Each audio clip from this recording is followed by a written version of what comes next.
Khurafat, Perjanjian Syaiton, dirilis pada tahun 2011 arahan sutradara kenamaan Malaysia Samsul Yusof. Khurafat menceritakan tentang perjanjian terlarang antara manusia dan setan yang melanggar kaidah Islam. Film ini fokus pada kisah sepasang suami istri Johan dan Aisyah yang mengalami hal-hal spiritual. Meski sudah melakukan berbagai upaya, gangguan itu terus berlanjut. Dari kejadian-kejadian aneh itu terungkaplah sebuah misteri akan kesalahan masa lalu Johan yang ternyata berikut ceritanya.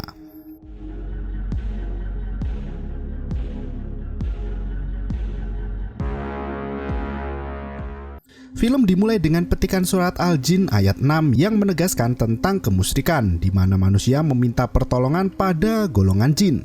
Malam itu, Johan bersama keluarganya tengah melaksanakan sholat maghrib berjamaah di rumah. Selepas sholat, Johan pamit untuk pergi ke musola dekat rumah untuk mengikuti pengajian. Mak Johan pun segera menyuruh Johan untuk bergegas ke musola. Imam Kahar sudah menanyakan kabar Johan karena beberapa hari terakhir tidak kelihatan. Setelah pamit dengan ibu dan istrinya, Johan bergegas pergi meninggalkan rumah. Mak Johan menanyakan pada Aisyah, istri Johan, apakah hubungan mereka baik-baik saja? Mak Johan ingin memastikan rumah tangga anaknya itu rukun dan bahagia. Aisyah mengatakan semua baik-baik saja tanpa ada cekcok sedikit pun. Ila, adik Johan, berkata jika ia sangat beruntung memiliki kakak ipar seperti Aisyah. Ia merasa kakaknya lebih soleh setelah menikahi Aisyah. Mak Johan juga sependapat dengan Ila. Mereka pun hidup rukun dalam satu atap, saling menghargai dan menjaga satu sama lain. Sementara itu, di sebuah klub malam, Ana, mantan kekasih Johan, tampak sangat frustasi pasca ditinggal nikah kekasihnya. Ia masih tak bisa menerima Johan menikahi Aisyah dan meninggalkannya begitu saja. Sepertinya, Ana masih cinta mati pada Johan. Meski dua teman Ana mencoba menghiburnya, namun Ana malah berjoget sendirian untuk melampiaskan rasa sedihnya itu. Seketika, suara lantunan ayat suci Al-Quran terdengar. Imam Kahar tengah mengisi tausiah di musola. Ia berkata jika Allah tak akan mengampuni orang yang menyekutukannya. Iblis berkata karena Allah telah melemparkannya ke neraka, maka iblis akan membelokkan manusia dari jalan yang lurus. Iblis akan menggoda manusia dari segala arah.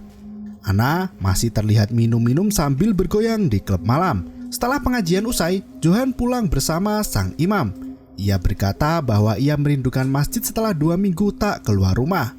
Dengan terbuka, Imam Kahar mengajak Johan untuk lebih sering mendatangi masjid. Tiba-tiba, seseorang datang menemui Imam Kahar. Ia mengatakan jika Pak Ajis mengalami kesurupan di rumahnya. Segera, Imam Kahar dan Johan datang ke rumah tetangganya itu. Di sana terlihat raut wajah Pak Ajis yang sudah menjadi mengerikan.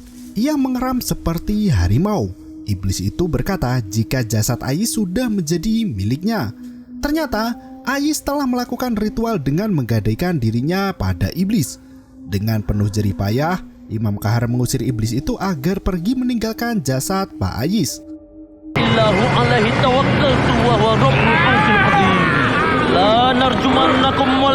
Tiba-tiba tubuh Ais terangkat hingga akhirnya ia terpental dan meninggal dunia. Di luar rumah sudah banyak warga yang berkerumun. Imam Kahar segera mengambil raja yang ditanam Pak Ais di bawah rumah panggungnya itu. Imam menjelaskan jika praktek ilmu hitam yang dilakukan tak akan bertahan lama.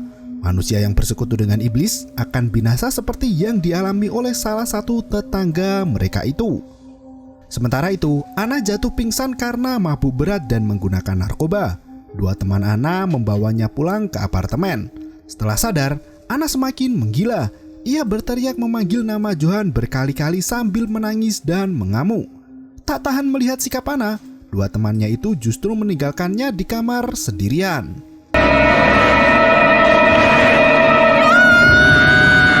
Johan berjalan pulang ke rumah. Di semak-semak dekat rumahnya, ia mendengar ada suara. Johan mengarahkan senter ke arah sumber suara itu.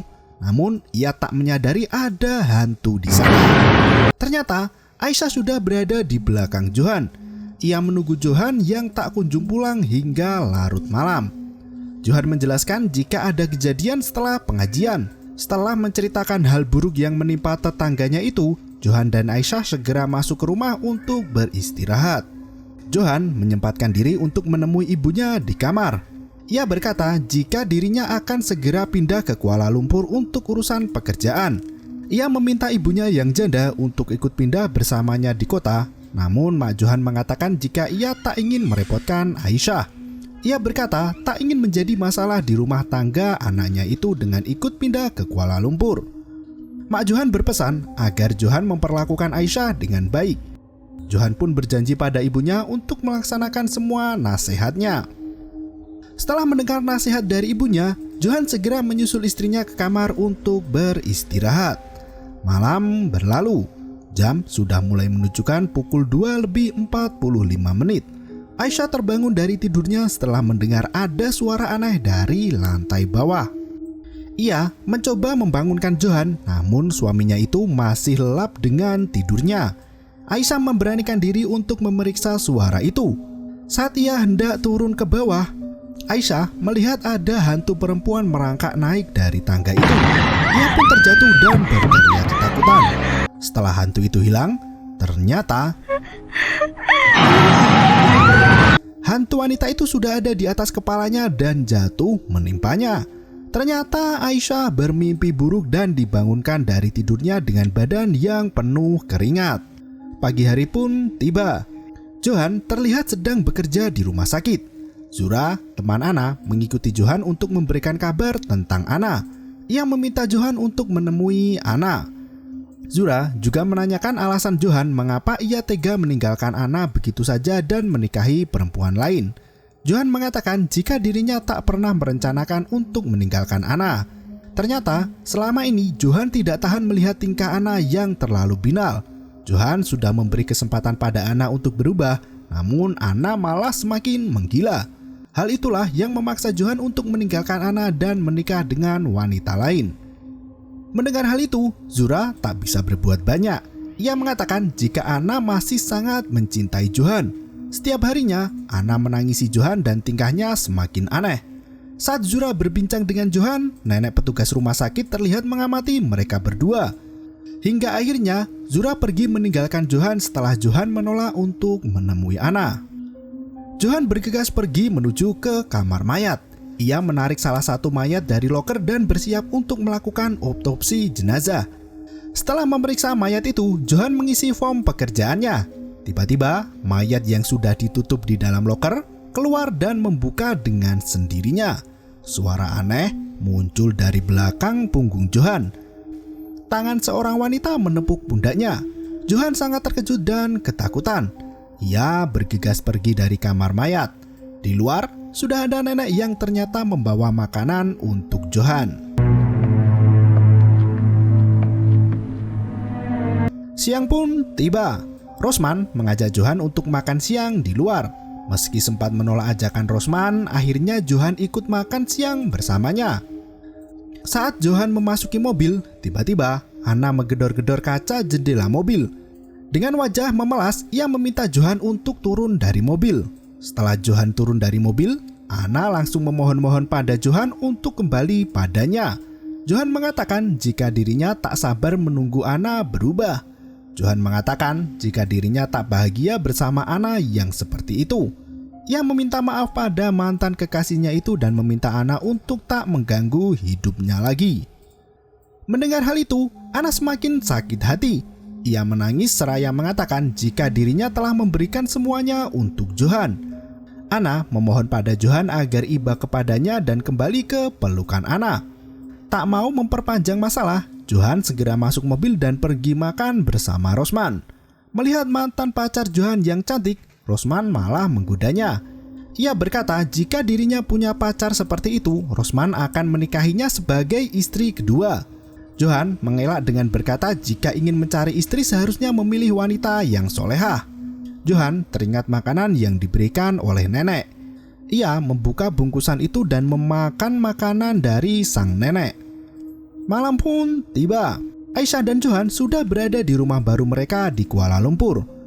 Aisyah mengatakan jika ayahnya ingin Johan bekerja di perusahaannya. Di sana Johan bisa mendapatkan gaji yang lebih besar daripada bekerja di rumah sakit. Namun Johan menolak tawaran ayah Aisyah. Johan malah tersinggung dengan tawaran ayah Aisyah itu. Ia menuduh jika Aisyah tak bahagia dan malu karena gaji suaminya rendah. Tentu, hal itu langsung dibantah oleh istrinya. Ia berkata jika dirinya sudah sangat bahagia menjadi istri Johan dan tak pernah malu atas kondisi apapun yang mereka jalani berdua. Perkataan Johan itu menyakiti Aisyah. Johan meminta maaf pada istrinya dan mengatakan jika dirinya tengah kacau.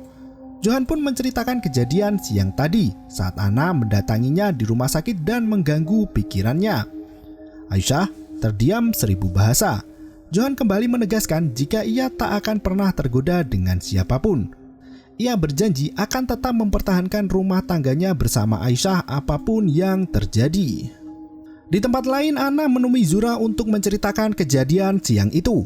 Anna bersumpah tak akan pernah melupakan Johan. Meski Zura membujuk Anna untuk melepaskan Johan, namun Anna justru mengatakan jika Johan adalah miliknya. Anna sudah memberikan semua miliknya untuk Johan. Dengan nada jahat, Anna mengatakan jika ia tak akan membiarkan keluarga Johan bahagia sampai mati. Malam itu Johan dan istrinya sudah lelap dengan tidurnya. Kali ini suara decitan kayu membangunkan Johan. Ia segera pergi memeriksa suara itu. Saat ia berada di ruang tengah, terlihat foto pernikahannya dengan Aisyah tergeletak di atas meja. Dari TV, terlihat ada wajah perempuan yang menakutkan dan penuh luka. Johan tersungkur melihat sosok iblis mengerikan itu. Di dalam kamar, Aisyah juga terbangun dari tidurnya. Dari jendela kamarnya, ada sosok iblis perempuan mengintip dan mengagetkannya. Iblis itu mencoba masuk ke kamar Aisyah dengan merangkak perlahan. Aisyah yang ketakutan mencoba untuk lari dari ruangan itu. Namun, pintu kamarnya tertutup sendiri. Johan segera menolong istrinya itu dan memeluknya erat. Di luar rumah, terdengar suara Anna yang memanggilnya. Ternyata, Anna dan Zura sudah berada di depan rumah Johan. Zura berkata jika dirinya sudah menghalangi Anna, namun Anna tetap memaksanya pergi. Dengan menggebu-gebu, Anna mengatakan jika dirinya masih mencintai Johan, bahkan di depan istri Johan. Anna mengatakan jika Johan sudah berjanji padanya untuk menikahinya. Sambil menangis, Anna meminta Johan untuk menjadikannya istri kedua. Kau tak kesian tengok aku ke? Tolonglah lepaskan Johan dan bagi bahagian aku dengan Johan. Anna, aku nak kau balik sekarang. Balik! Keesokan harinya, Johan menceritakan kejadian malam itu pada Rosman. Rosman memberi nasihat pada Johan untuk segera menemui Anna bersama juga Aisyah. Ia mengkhawatirkan kondisi rumah tangga Johan. Rosman mengatakan jika Anna bisa melakukan apapun untuk mengusik rumah tangganya jika permasalahan itu belum ia selesaikan. Johan mengatakan jika dalam beberapa hari terakhir ia dan istrinya diteror oleh makhluk astral. Rosman mengatakan bisa jadi teror iblis yang menghantuinya itu kiriman dari Anna. Namun, ada kemungkinan lain jika teror itu dilakukan oleh orang lain. Rosman bertanya pada Johan siapa yang mungkin bisa mengirimkan hal itu padanya. Tiba-tiba, pundak Johan ditepuk oleh sang nenek petugas rumah sakit. Nenek itu memberikan makanan lagi pada Johan. Masih kepikiran dengan perkataan Rosman, Johan justru menampar makanan dari tangan si nenek dan pergi meninggalkannya. Di tempat lain, Anna terlihat menggenggam sebilah pisau memandangi foto Johan di atas tempat tidurnya. Anna tampaknya ingin bunuh diri, namun ternyata pisau itu ditusuknya ke foto-foto Johan. Seketika itu, Mak Johan batuk darah hingga ia terjatuh. Melihat hal itu, Ila shock dan langsung menolongnya. Malam itu, Johan masih berada di kantor karena harus lembur bekerja. Ponselnya berdering dan ternyata istrinya mengabarkan jika Ila meminta bantuan. Mak Johan sakit dan sudah dibawa Ila ke klinik terdekat. Mendengar hal itu, Johan meminta Aisyah untuk membawa Mak Johan ke rumah sakit tempat ia bekerja. Sesampainya di rumah sakit, kondisi Mak Johan semakin memburuk. Aisyah dan Johan masih tampak khawatir dengan kondisi ibunya. Melihat istrinya sendirian datang ke rumah sakit, Johan bertanya mengapa Ila tak ikut dengan Aisyah. Ternyata Ila ada ujian sekolah esok hari sehingga Ila tak bisa menemani ibunya di rumah sakit. Malam semakin larut. Aisyah pamit pulang untuk beristirahat. Segera ia masuk ke dalam mobil. Dari kaca spion mobilnya terlihat ada seorang wanita yang duduk di belakang. Saat ia menengok ke belakang, tak ada siapapun di sana dan tiba-tiba Aisyah bergegas lari keluar dari mobilnya menuju ke tempat Johan. Ternyata saat ia kembali menoleh ke belakang, iblis wanita itu sudah nangkring di balik atas pagar. Melihat hal itu, Aisyah semakin ketakutan dan berlari ke dalam rumah sakit. Johan yang melihat istrinya berlari ketakutan segera memeluknya dan bertanya apa yang terjadi padanya. Di tempat lain, nenek petugas rumah sakit terlihat mengawasi. Aisyah berbincang dengan suaminya di dalam mobil. Ia heran dengan teror yang terus-menerus menimpanya. Johan mengatakan mungkin ada orang yang tak senang melihat kebahagiaan mereka. Aisyah langsung menyebut nama Ana. Ia merasa tak ada orang lain lagi yang bisa mereka tuduhkan selain Ana. Aisyah meminta Johan untuk melakukan sesuatu dengan teror yang selama ini mereka alami. Sambil menenangkan Aisyah, Johan berjanji untuk mencari jalan keluar. Ponsel Johan berdering. Zura menelpon untuk memberikan kabar tentang Ana. Sembari beristighfar, Johan berkata jika dirinya akan segera datang. Di apartemen, Ana tengah mengamuk dengan membawa pisau. Zura masih membujuk Ana untuk membuka pintu kamarnya. Ana menyayat-nyayat telapak tangannya menggunakan pisau yang ia genggam. Zura dan Eva semakin histeris mendengar suara Ana. Setelah Johan datang, segera ia meminta Ana untuk membuka pintu. Terlihat Ana menancapkan pisau ke lutut kirinya. Ana juga mengancam untuk bunuh diri. Akhirnya Johan mendobrak pintu kamar Ana dan menemukannya telah pingsan dengan tubuh bersimbah darah. Dibantu Johan, Zura dan Eva pergi membawa Ana ke rumah sakit terdekat. Sementara itu, Johan mengantar Aisyah pulang ke rumah dan Johan kembali berangkat ke rumah sakit untuk menunggu ibunya. Malam semakin larut. Johan kembali mendapatkan teror makhluk astral. Kakinya seperti dicengkram. Ternyata sudah ada makhluk halus di atas atap kepalanya. Seketika itu, Johan menundukkan kepalanya dan berdoa. Tiba-tiba, makhluk itu muncul dari belakang dan mendekap Johan dengan tangan yang penuh darah. Terkejut dengan mimpi buruk, Johan terbangun di sofa rumahnya. Ia menengok keluar jendela dan terlihat ada nenek petugas rumah sakit berdiri di sana. Setelah Johan memeriksa lebih dekat, nenek itu sudah menghilang. Esok pun tiba di rumah sakit. Johan bertanya pada petugas kebersihan rumah sakit di mana nenek itu berada. Namun, tak ada yang mengetahui keberadaan nenek yang sering memberinya makan itu. Segera Johan membuka dokumen data karyawan di kantornya. Ia menulis alamat sang nenek dan bergegas pergi ke rumahnya. Dengan sedikit terburu-buru, akhirnya Johan sampai juga di rumah Nenek Rosna.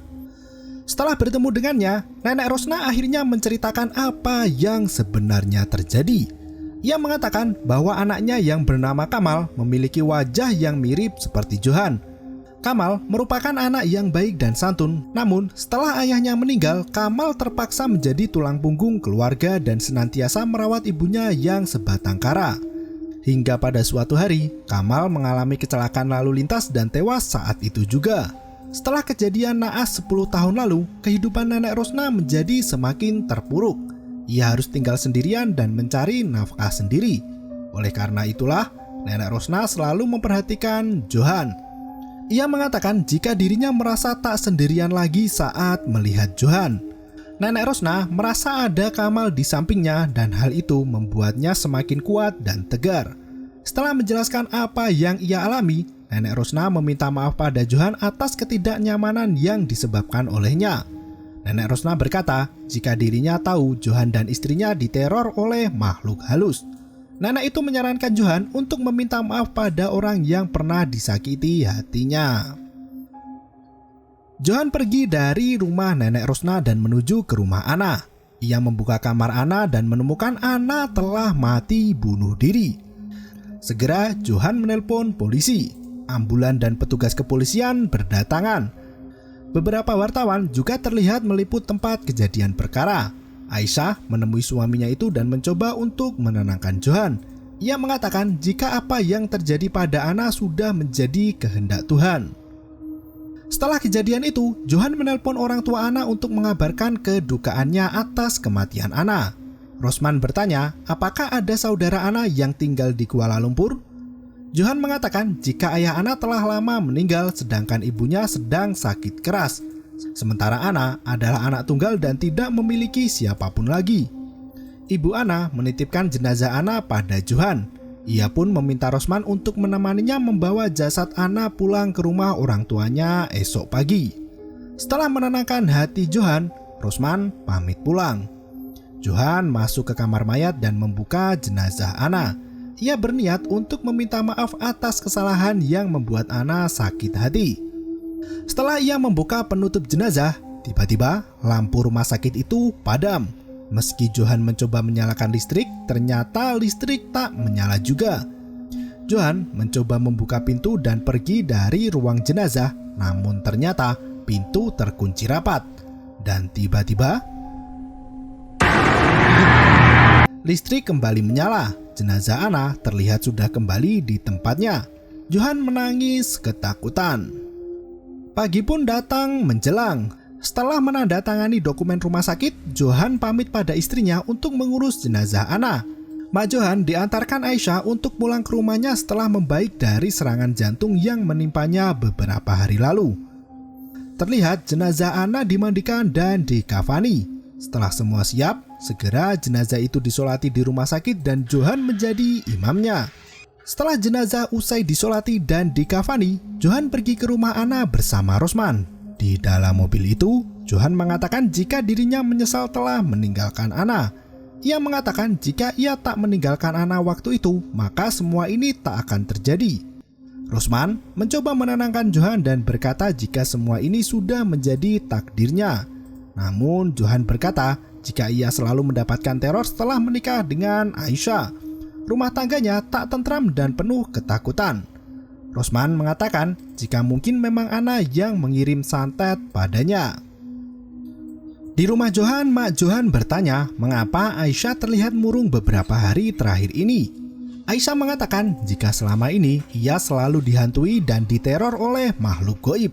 Aisyah mulai mengkhawatirkan kondisi suaminya. Ia percaya jika roh bunuh diri tak akan tenang sebelum keinginannya terpenuhi. Sementara itu, di mobil ambulan, Johan dan Rosman masih melanjutkan perjalanannya. Mereka berdua sengaja memutar murotal Al-Quran di mobil agar terhindar dari gangguan. Tiba-tiba, suara lantunan ayat suci Al-Quran itu berhenti berbunyi. Johan kembali menyalakannya namun tak bisa menyala. Seketika itu, suasana menjadi hening dan mencekam. Johan menengok ke belakang dan terlihat ada hantu wanita di sana. Ketika Rosman menengok ke arah Johan, hantu wanita itu mengagetkan Rosman dan membuat mobil ambulan terperosok ke dalam jurang. Kecelakaan hebat itu menewaskan Rosman. Sementara Johan masih hidup dengan kepala berlumur darah. Ia melangkah untuk keluar dari mobil ambulan. Dirinya terkejut melihat jenazah Ana yang terkulai di bawah. Johan menggendong jenazah Ana dan berjalan menyusuri hutan. Setelah cukup lama ia berjalan, Johan mulai diteror dengan suara aneh yang mengikuti langkahnya. Saking lelahnya, ia tak sengaja menjatuhkan jenazah Ana. Tak mau berputus asa, Johan mengambil jenazah itu dan bangkit lagi untuk membawanya. Tiba-tiba, jenazah itu sudah berubah menjadi sosok yang sangat menakutkan. Johan berlari sekencang-kencangnya meninggalkan jenazah itu. Ia bingung harus berbuat apa. Hingga akhirnya terlihat ada hantu di atas pohon dan menjulurkan tangannya. Iblis wanita itu mulai mendekati Johan dengan merangkak. Johan hanya bisa menutup mata dan berdoa terus-menerus. Saat ia membuka mata, hantu itu sudah menghilang dari hadapannya. Perlahan, Johan menengok ke kiri dan tiba-tiba tangan berdarah-darah menepuk wajah Johan. Kembali, Johan berlari ketakutan menuju ke antah berantah. Ia teringat ketika dirinya mendekati Ana di klub malam. Johan terlihat merayu dan menggoda Ana, namun Ana justru menyiram wajah Johan dengan alkohol. Ana berkata jika Johan bukanlah tipe pria idamannya. Dengan angkuh, ia meminta Johan untuk berkaca dulu sebelum memutuskan untuk mendekatinya. Demi meredakan sakit hatinya, Johan pergi ke dukun untuk membuat Anna jatuh hati padanya. Pak dukun mengatakan jika Anna akan mencintai Johan melebihi cintanya pada dirinya sendiri. Pak dukun itu berpesan pada Johan untuk tidak meninggalkan Anna apapun yang terjadi karena roh Anna telah diikat pada Johan dan akan terus mengikuti Johan kemanapun ia pergi. Setelah mendapatkan ajian dari Pak dukun, Johan segera menyibakkan jimat itu ke rambut Anna. Seketika itu, Anna langsung kelepek-kelepek dan cinta mati pada Johan. Pak dukun kembali memperingatkan Johan untuk tidak meninggalkan Anna. Jika Johan nekat meninggalkan Anna, maka hidup Johan tak akan tentram. Itu merupakan perjanjian yang sudah Johan buat dengan iblis.